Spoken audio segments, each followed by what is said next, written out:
بسم اللہ الرحمن الرحیم۔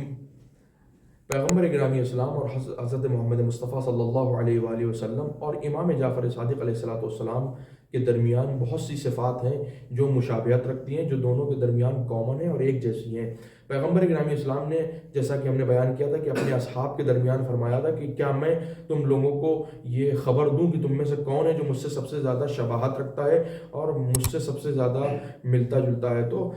اصحاب نے کہا تھا کہ ہاں بیان فرمائیے۔ تو پیغمبر نے ایک مفصل حدیث بیان کی تھی جس میں پیغمبر نے کہا تھا احسنکم خلقہ، جس کا اخلاق اچھا ہوتا ہے وہ مجھ سے مشابہت رکھتا ہے۔ اسی میں پیغمبر نے ایک فقرہ ارشاد فرمایا تھا کہ احسنکم عفوا، بہترین تم میں سے وہ ہے اور مجھ سے مشابہت وہ رکھتا ہے کہ جو لوگوں کو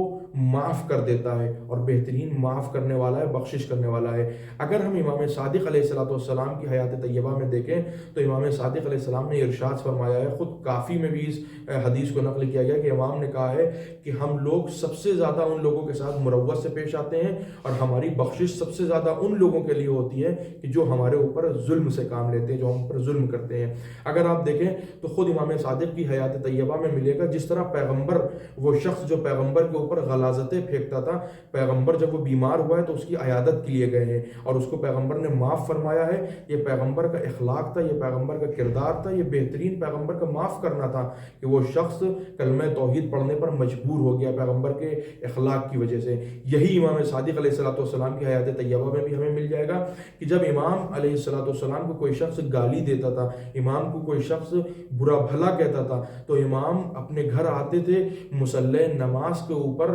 پروردگار عالم کی عبادت کرتے تھے، اس کے بعد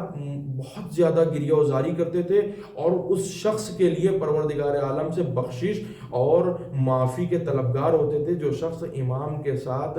غلط طریقے سے رویہ اختیار کرتا تھا۔ والسلام علیکم ورحمۃ اللہ وبرکاتہ۔